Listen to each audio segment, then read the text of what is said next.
kejahatan makin luar biasa loh dunia ini. Hakim dapat disuap, pemimpin banyak mau disuap. Tapi di sini dikatakan bahwa pemimpin yang dapat dipercaya adalah pemimpin yang takut akan Tuhan, tidak menerima suap. Karena benar, suap itu akan membuat mata orang yang melihatnya memutarbalikkan yang benar jadi tidak benar. Yang hitam bisa jadi putih, yang putih bisa jadi merah, yang merah bisa jadi hijau. Nah ini peringatan-peringatan Allah yang luar biasa. Sudah jauh-jauh itu dikatakan. Nah, oleh sebab itu, Rasul Paulus juga mengingatkan dan memberikan penguatan kepada anak-anak rohaninya, khususnya kepada Timotius. Di dalam 2 Timotius 2 ayat 2 itu dikatakan apa? Apa yang sudah engkau terima daripadaku, pengajaran yang kuajarkan kepadamu di depan banyak orang, maka pelayananmu juga harus bisa begitu. Dapat kau percayakan kepada orang-orang yang dapat kau percayai. Karena memang Tuhan menghendaki begitu. Yang tadi saya sampaikan dalam 1 Korintus 4 ayat 2. Rasul Paulus menekankan kepada semua jemaat khususnya jemaat di Korintus yang selalu bertikai. Aku dari golongan Apolos, aku dari golongan Paulus, aku dari golongan Yesus, aku dari golongan Kefas. Enggak, agar supaya semuanya itu timbul dan muncul, sebab di dalam Kristus itu yang penting dan terpenting, intinya, cirinya, buahnya adalah damai sejahtera, sukacita kita menghadapi masalah, damai di dalam menghadapi persoalan. Sekalipun di dalam perjalanan hidup kita, mungkin di dalam kepemimpinan saudara dan saya, begitu kepemimpinan di tengah-tengah komunitas gereja ataupun komunitas sekuler, itu tidak ada yang bisa memisah-misahkan, saudaraku.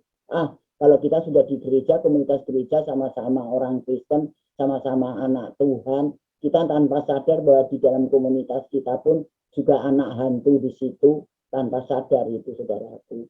Nah, kita baik-baik, kita baik-baik. Tapi kalau sudah di tengah-tengah komunitas sekuler, kita ngikutin gaya daripada kepemimpinan sekuler. Enggak. Bagi orang yang percaya, yang sudah hidup di dalam Kristus, yang mendarah mendaging di dalam kasih Kristus, tidak akan memisah-misahkan itu. Sama, baik itu pelayanan gereja, baik itu pelayanan sekuler, sama-sama anugerah, kasih karunia, dan panggilan Tuhan yang harus kita lakukan dengan tadi itu, takut akan Tuhan, cakap, dapat dipercayai, jauh daripada suap. Kemudian ada lagi apa, saudaraku, di situ dikatakan apa?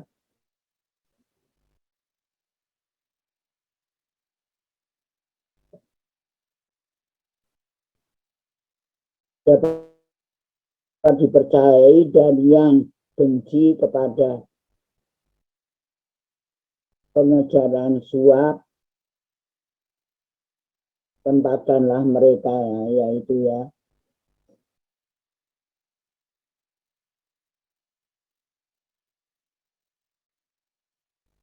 Nah, itu ciri-ciri yang harus kita miliki. Bagaimana kita bisa dapat dipercayai sebagai pemimpin, dipercaya bahwa panggilan di tengah-tengah pelayanan gereja, pelayanan rohani maupun pelayanan rohana sekuler sama.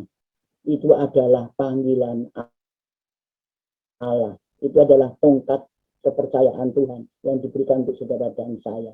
Kita tempatkan pikiran kita kepada pikiran Allah. Jangan sampai kita mengkotak-kotakkan. Oh beda Pak, oh lain, sama. Karena Tuhan mengatakan bahwasanya Kolose 3:23 itu saya ulang kembali, segala sesuatu yang kamu lakukan dan kamu kerjakan dengan segenap hatimu, kerjakanlah itu seperti untuk Tuhan dan bukan untuk manusia. Jadi apa yang kita lakukan itu hendaklah kita kembalikan untuk memuliakan Allah. untuk menyenangkan hati Tuhan, untuk bukan menyenangkan hati orang lain, menyenangkan hati Tuhan.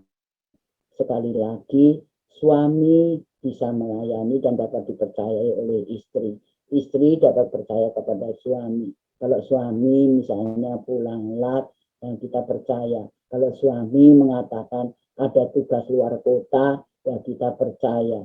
Jangan sampai pikiran-pikiran kita negatif. Kita percaya, saling percaya. Seperti Tuhan Yesus percaya buat saudara dan saya.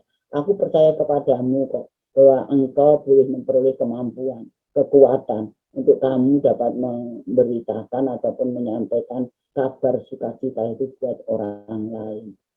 Saudara dan saya itu dipercayai Tuhan menjadi pengurus-pengurus yang baik itu dalam Filipi 4 itu dikatakan Efesus 2 ayat yang ke-11 itu dikatakan bahwasanya apa? Saudara-saudara itu menjadi orang-orang yang dipercaya Tuhan, menjadi pengurus-pengurus Tuhan. Kiranya apa yang dipercayakan Tuhan dalam hidup kita jangan sampai itu ternoda. Oleh karena apa? Kita mengikuti mau-mau kita sendiri. Kita mengikuti kehendak kita sendiri. Kita tidak mau dipimpin oleh Roh Allah. Jadi kita tahu, saudaraku, dalam komunitas saudaraku, mungkin di komunitas PDPK ini pun, saudara ditempatkan sebagai ketua, saudara ditempatkan sebagai apa saja yang terpenting. Minimal saudara bisa menjadi pimpinan pemimpin dalam diri saudara sendiri. Minimal itu yang dapat dipercayai. Kalau kita tidak mau percaya dengan diri kita sendiri, oh iya, aku ada karunia kok. Oh iya, aku ada punya potensi kok. Oh iya, aku sudah dianugerahi hikmat Tuhan kok.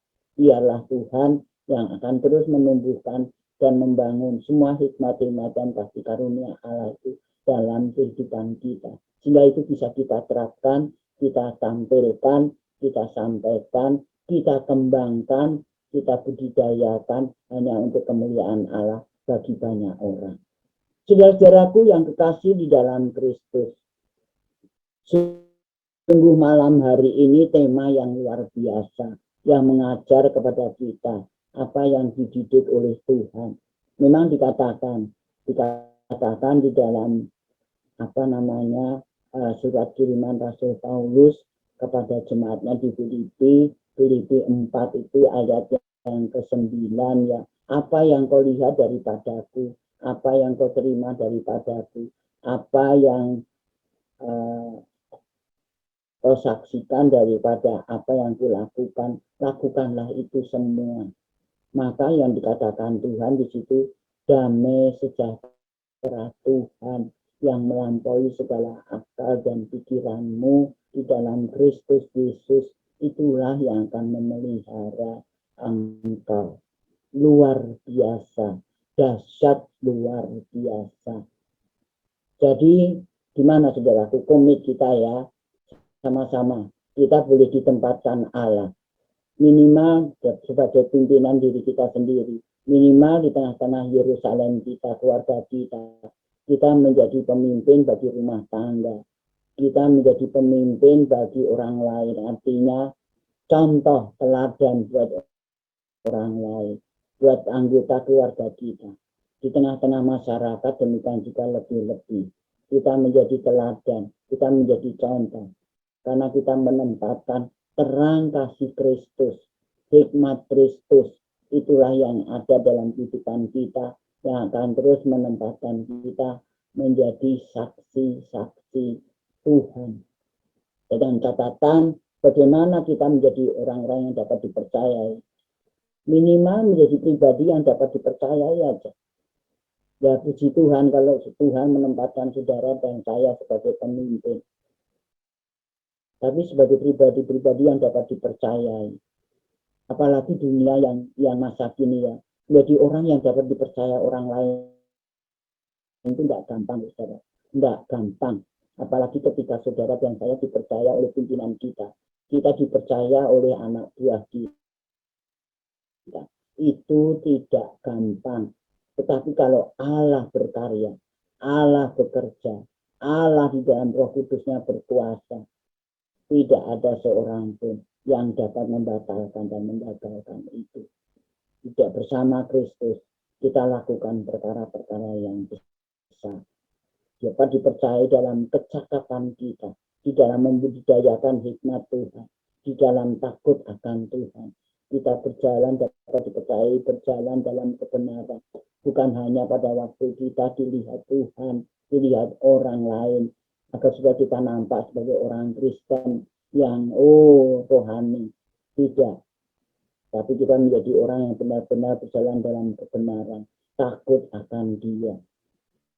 Kita yang tidak menerima suapan-suapan ataupun kompromi-kompromi yang membawa kita kepada kebinasaan. Tapi kita boleh senantiasa kompromi dengan Tuhan. Nah, oleh sebab itu, supaya kita terhindar dari semuanya itu, tidak ada lain lagi jawabannya ya saudaraku.